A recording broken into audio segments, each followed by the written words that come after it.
Sejam bem-vindos ao quarto episódio do podcast Pela Lente do Antropólogo. Hoje temos a segunda parte da conversa com a professora Júlia Cavallo. Queremos também agradecer, neste momento, o feedback tão positivo que temos recebido sobre os primeiros episódios. Obrigado e esperemos que gostem.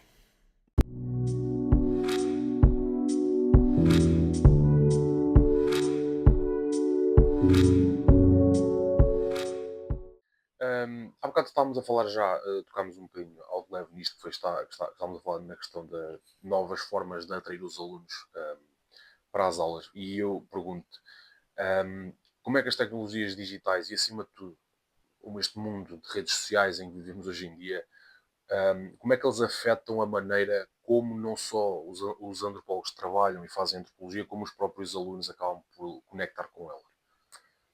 É isso que eu estava a dizer anteriormente. O que reparei é que hoje em dia temos o domínio das citações, Uhum. das frases breves. O TikTok, o Sim, Instagram, coloca ali autor, pode ser um autor pós-colonial, pode ser aqueles autores decoloniais que hoje estão muito na moda, não sim, é? Na verdade, não há assim grandes novidades a isso. Os autores pós-coloniais já disseram muita coisa. E coloca assim estas frases descontextualizadas, isto vai afetando, porque eu reparo que alguns alunos vêm com um discurso como se fosse todo construído, né? Mas muito superficial. Essa é uma coisa sobre o qual nós temos que trabalhar sim, muito profundamente, ou seja, está bem, podemos utilizar, esse que é um desafio importante, acho, para nós. Como é que podemos utilizar as novas tecnologias, o social, Instagram? Eu acho umas ferramentas sim, sim, ótimas sim, para claro. divulgação, Uhum. Sem dúvida. mas é isso mesmo penso sobre o desenho. Nós não podemos largar a base empírica e o rigor.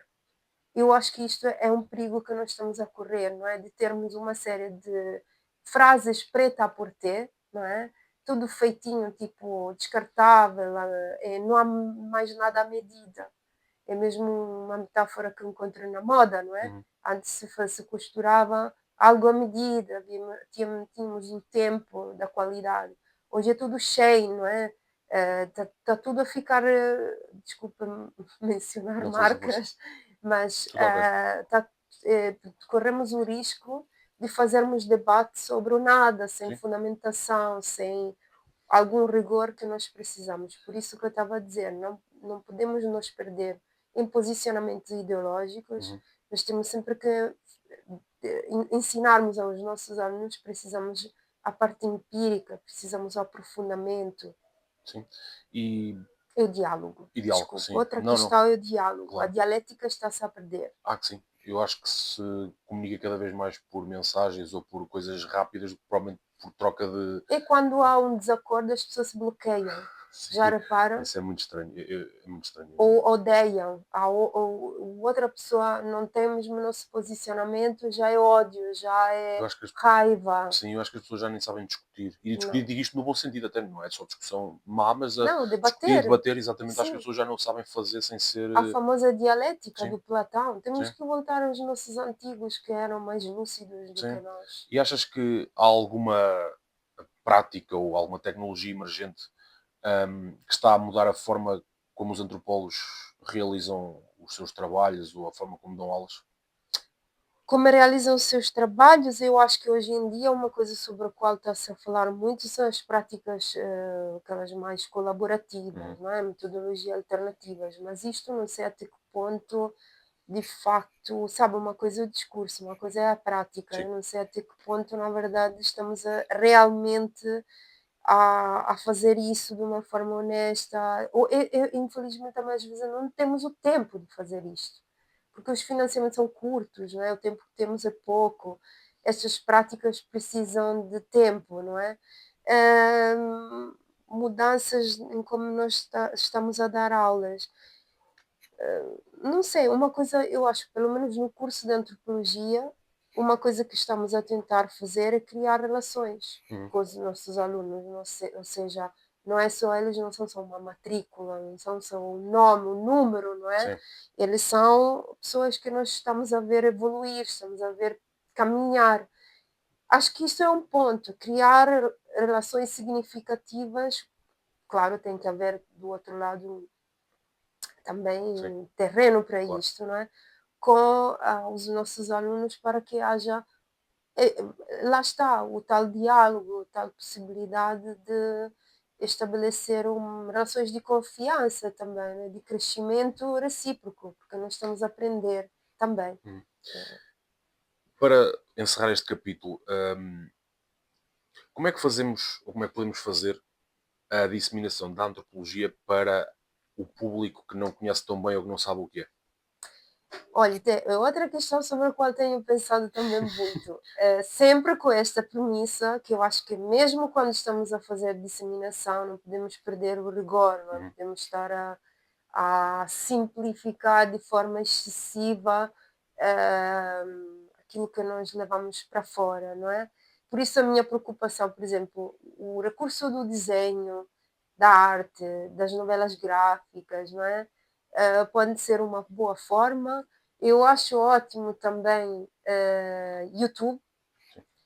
Eu confesso que acompanho mesmo para perceber como trabalham alguns docentes de algumas universidades que usam muito este recurso, Uhum, até criar mini aulas. Eu acho fantástico a ideia de criar mini aulas ou podcasts assim, sim. mais curtas, Curtinhos, sim. não tipo 1 hora e meia de seminário com uma gravação horrível Sim, que não se ouve, não, mas mini aulas em que se criam determinados estímulos, em que se torna. Depois há o desafio, como tornar inteligível? É um exercício de pois é. empatia. Agora, como é que eu torno inteligível toda uma série de questões antropológicas super complexas sobre o parentesco, o género, depois esta espécie de diabo, não é? É quase muito tabu hoje em dia, não é? Sim, Ah, sim. meu Deus, o género parece que estamos sempre sobre o género, sobre o parentesco, sobre também desconstruções de estereótipos, não é?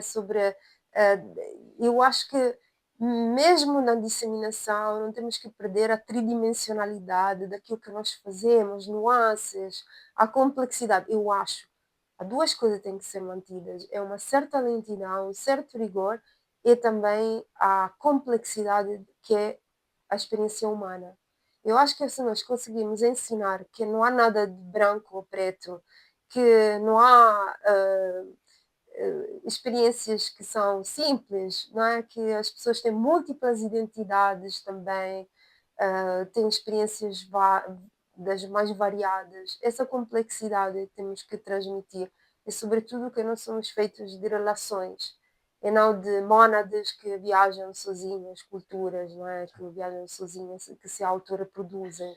Sim, estavas a falar isso, eu não sei se não seria interessante, e pegando no que estavas a dizer, a questão que temos hoje em dia tens mais, cada vez mais aqueles cursos online que os alunos não têm que estar presencial, ou seja, têm aqueles cursos mais assíncronos onde vêm os vídeos à maneira deles e isso tudo. Não sei se isso seria uma forma de interessante em certas situações de tentar também para os motivar mais a ver algumas coisas, lá está, porque eles podem agarrar num vídeo, como estás a dizer, fazer um teste, fazer um questionário, algo assim. Não sei se isso seria uma ideia interessante. Nós aqui não vemos muito isso. Sim, eu coloco, por exemplo, não sei se conhece, há um canal do YouTube que é o TED, é o TED Ed, TEDx.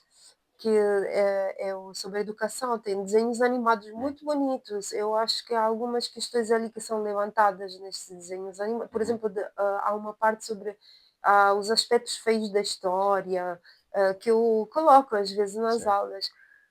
Eu acho, mas eu acho uma questão que me preocupa, é isso que eu estava a dizer, volto à questão anterior, sim, a estabelecer relações com os alunos. pois, Acho que pode ser, eu acho que tem que haver ferramentas têm que ser complementares, ou seja, podem ser utilizadas, podem ser úteis, mas acho que temos que manter uma vida offline, porque corremos o risco, sobretudo por causa da motivação que leva os alunos a entrar na antropologia, e não é para a antropologia, infelizmente, precisamos mesmo manter um mínimo de vida offline com eles, de relações cara a cara. Não sei, eu estou um bocadinho sim, preocupada com essa questão só online, porque vi durante a pandemia os claro, efeitos, etc. E sobre mim. claro. Sim, não, O acho que som online depois a gente fica frustrada e fica esvaziada um pouco. houve muitos estudantes que realmente fizeram quase um curso inteiro sem nunca ter ido, por causa da questão da Exato. pandemia, sem nunca ter ido a uma universidade e nunca ter tido aquele contacto.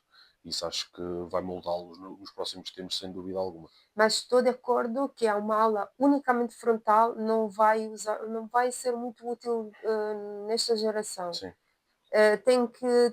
Mas eu acho que é um envolvimento ativo, mais do que enchê-los de informações. sim. Então, Exercício, sim. desculpa. Não, não, força. E assim, muito rapidamente, quais é que são as principais diferenças que encontras entre uma antropologia mais académica, mais de investigação pura e dura, e a questão, lá está, da antropologia pública, aplicada àquilo que queiramos chamar hoje em dia? Olha, eu acho que hoje em dia, felizmente, é uma coisa que reparei nos últimos anos, a ideia do antropólogo ter este envolvimento, vamos dizer assim, é muito mais forte do que já só uma década ou 2 décadas atrás, quando eu estava a estudar a Uhum, antropologia, na uhum. faculdade. Eu lembro ter descoberto a antropologia aplicada mais tarde, sozinha, ninguém Sim, tinha me falado. tal e qual como eu, sim. Eu descobri que em Chicago havia um departamento assim, onde eu fiquei fascinada com isso. Depois disseram que na América do Sul era algo muito mais óbvio, muito mais presente nas faculdades, mas hoje em dia, eu acho que hoje em dia, a não ser que uma pessoa seja mesmo da velha guarda, seja mesmo uma pessoa que é contra, eu acho difícil encontrar um antropólogo que não esteja sensível à questão da antropologia pública e aplicada. Hoje em dia, Uhum. falo por experiência Sim, pessoal, quase todos sentem como uma responsabilidade social. Há muitos antropólogos ativistas hoje em dia. Há um coletivo em Lisboa que ajudou, por exemplo, em questões de realojamento. Existe a vossa experiência, uhum, existe a experiência de estudantes que também criaram outra associação. Também quando nós estamos a fazer candidaturas para doutoramento, é outro tipo de candidatura, por exemplo, para a FCT, nós temos sempre que explicitar qual é o objetivo do desenvolvimento sustentável em que sim. o nosso projeto se encaixa. Quanto mais o projeto que nós estamos a propor tiver uma vertente social, quanto mais tem probabilidade de ser financiado. Portanto, eu nos últimos anos tenho que dizer que não vejo tanta separação Ok, quanto antes. boa. Também nós na universidade temos Sim. protocolos com associações, que, sem fins lucrativos, que fazem trabalho mesmo duro e puro, não é? De rua, assim, por exemplo, etc. E quais é que são os desafios de aplicar métodos antropológicos, métodos etnográficos em ambientes mais fora da caixa, lá está, com ambientes corporativos, governativos, etc. Hum. Eu acho que um dos fatores mais relevantes sobre o qual eu refleti é o tempo. Ou seja, infelizmente, Tempo é dinheiro, o nunca nos tempo. esqueçamos para eles, tempo é dinheiro. Exato. Então, como um antropólogo precisa de estabelecer, ou seja, uma boa etnografia surge do quê? Surge uma boa etnografia no sentido de tentar perceber o mundo em que nós estamos Sim, encaixados, não é? sim, Surge do estabelecer relações, não é? Que se baseiam numa certa mútua confiança. Quando falta este tempo, corremos o risco, não é, de estar a fazer um trabalho que, bem, trabalhos completos não existem, mas é um trabalho que ainda ah, sobre o qual faltam informações. O desafio, não é fácil, porque a figura do antropólogo, para já, precisa me explicar que não é um arqueólogo, sim, sim. que não somos, não sei, Sociólogos, que sim, não vários somos tipos de psicólogos, outros sim, elementos. sim. Então, já preciso, deveríamos chegar já com um Ou panfleto, com dossiê mesmo. exato, Sim, com um é, portfólio, explicar o que é, faz um sim, sim. antropólogo. Portanto, desconstruir essa ideia. E depois, não sei, olha, de um lado, em ambientes corporativos eu nunca tive a experiência, mas sei que há gatekeepers que são terríveis. Se calhar são os ambientes mais difíceis onde fazer pesquisa, mais do que em comunidades indígenas, porque há muita mais aberturas, às vezes, em comunidades nativas ou, sei lá, moradores ou associações de moradores, etc., do que talvez no governo, em corporação. Bem, vocês devem ter muita mais experiência do que eu. Eu acho realmente que está a começar a haver uma abertura maior. Começa a Ah, haver realmente cada vez mais antropólogos a serem contratados e a trabalhar para corporações. O problema é que eles querem algo e quase o seu contrário ao mesmo tempo, que é uma coisa assustadora, que é, sim, eles querem ver, eles querem a percepção dos antropólogos sobre aquilo que se passa, mas depois querem que seja feito no menor espaço de tempo possível. Ora, uma coisa é uma coisa, outra coisa é outra coisa, isto não dá para ser... hoje em dia consegue-se aplicar métodos de etnografia rápida, é uma realidade, só que nunca vais conseguir ter os resultados que queres em 2 meses comparado com um trabalho de campo mais prolongado, isso é garantido. Mas tal como eu dizia há bocado, isto é tudo, acima de tudo, muito porque para eles interessa é o dinheiro, e o dinheiro que se vai gastar e o tempo que se vai perder. Portanto, eles querem e ao mesmo tempo não querem, é quase uma incompatibilidade muito, muito estranha. exato. Hum, e então como é que podemos equilibrar uma objetividade mais científica e uma intervenção prática? Ui, agora.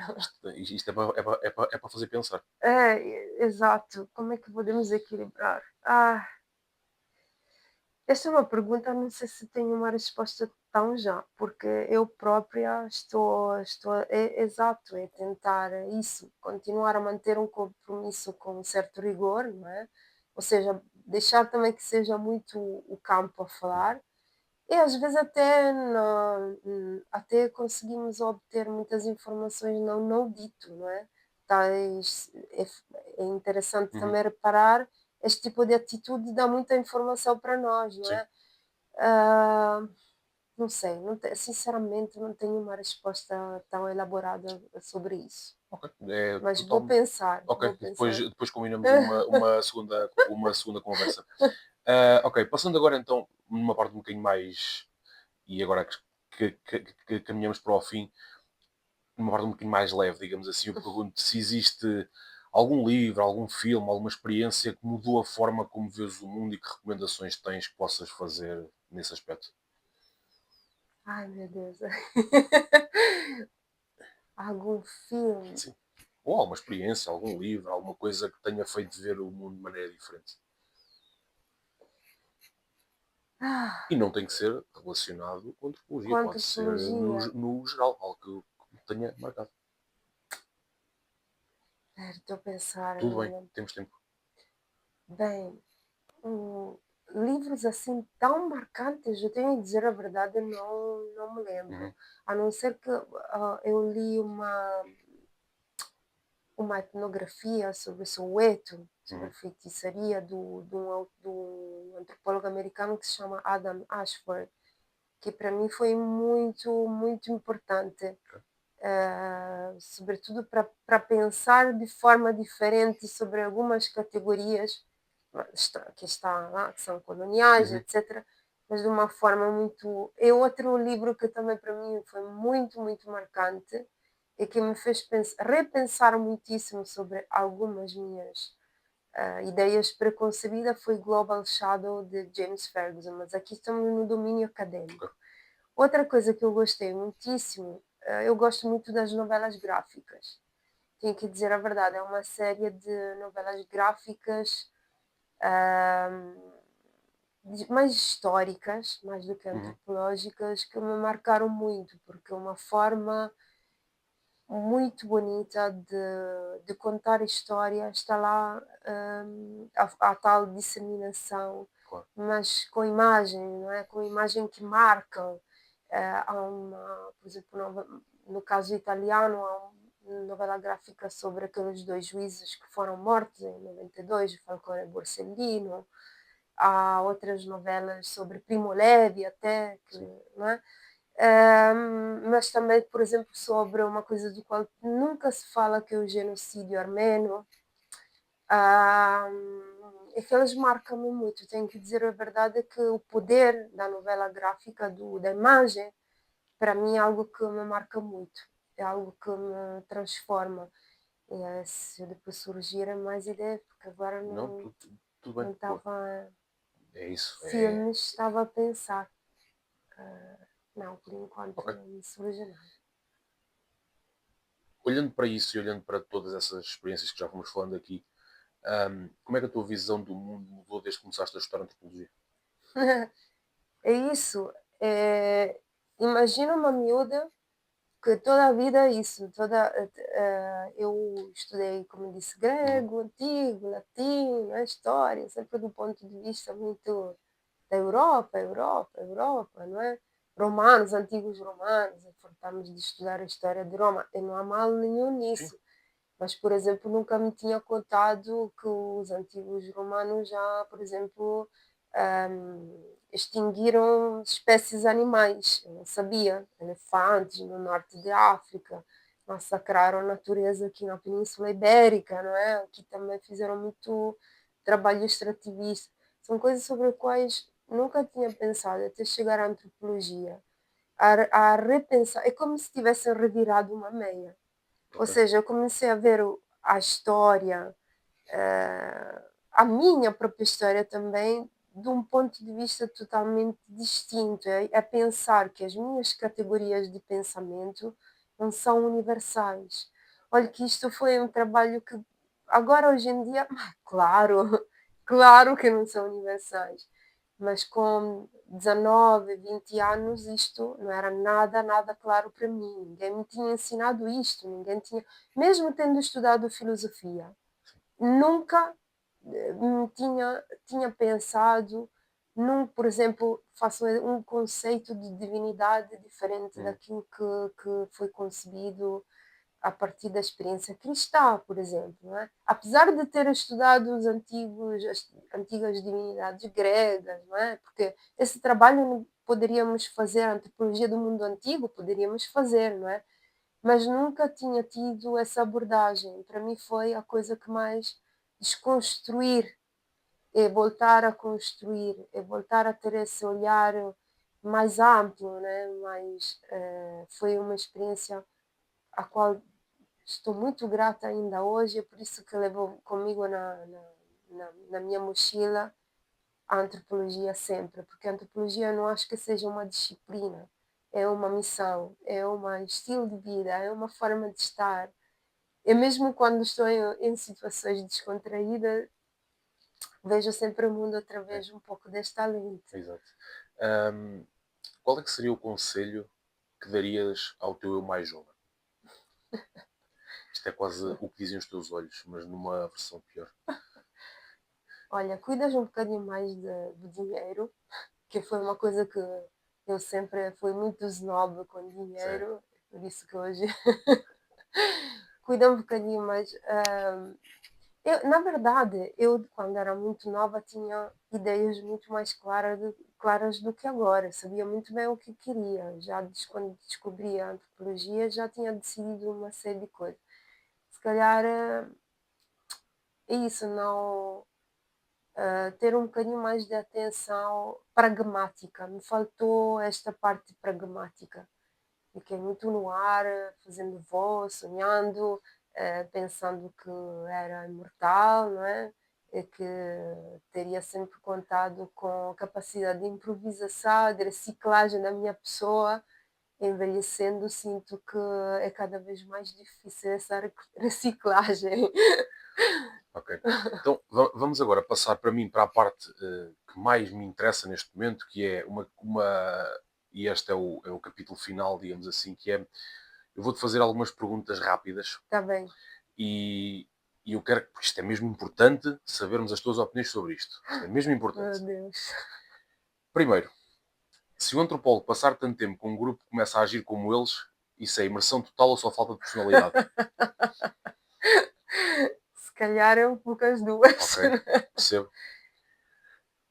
Como é que se convence as pessoas de que, e eu agora estou a fazer aspas, aspas virtuais, observar hábitos estranhos é um trabalho sério e não só uma desculpa para bisbilhotar? Para Bisbilhotar, bisbilhotar. sim. É fazer perceber que olhando para hábitos assim ditos estranhos, nos faz perceber que os nossos são também. Bem, bem visto. Se a antropologia ensina que todas as culturas têm valor, porquê é que ninguém respeita a cultura de quem come pizza quem come ananás na pizza? a um italiano, estás a Exato, dizer é isto? isso. É Isto muito por aí. é a única parte em que eu não sou relativista Ah, cultural. bolas. Como dizem que são os italianos, nazi Sim, food, exato. só um bocadinho. É não. Não, não sou assim tanto, mas sim, de facto, a pizza com ananás é mais uma blasfémia Pá, geral. completamente. Eu não consigo, epá, desculpem, mas eu não consigo respeitar pessoas que fazem isso. Ahm, Se pudesses conversar com um antropólogo ou uma figura histórica, alguém do passado, quem é que seria e porquê? Oh meu Deus. Marcel Mauss, apesar dele não ser um antropólogo Não há com necessidade. trabalho empírico, eu adoro o trabalho dele, eu acho que ele é um gênio. Ok, Ainda nice. por cima era um cooperativista, e pronto. Ok, então vamos fechar e queria-te só pedir então uma mensagem que gostarias de deixar àqueles que estão agora a começar a explorar ou a ter interesse na antropologia. É isso que eu estava a dizer, não encarem a antropologia como uma disciplina meramente acadêmica, como algo que tem que fazer, porque tem que tirar um diploma. Se é por esta razão que estão a estudar, vão para outro curso, não vale a pena porque a antropologia, como sabemos, mais vai para desemprego. Não estou a fazer publicidade. Não, não. Ah, não, estou a Temos de ser ser realistas também, sincera. claro. Acho que mesmo não gostando ou não sentindo que a antropologia é o vosso futuro, a antropologia é um bom percurso para se tornarem, ter uma maior consciência cidadã, para serem cidadãos do futuro. Sobretudo, pense-se como cidadãos cosmopolitas, como cidadãos do globo. Acho que a antropologia nos ajuda a pensar nesta dimensão. Por isso, este é o meu conselho. Ok. E pronto, fechamos assim esta conversa. Júlia, agradeço mais uma vez a disponibilidade e a recepção Obrigada eu. maravilhosa. E pronto, vemo-nos por aí. Obrigado. Obrigada eu. Este foi então o quarto episódio do podcast Pelo Lento Antropólogo com a professora Júlia Carvalho. Muito obrigado por nos ouvirem. Aguardem pelo próximo mês e o próximo convidado. Até lá.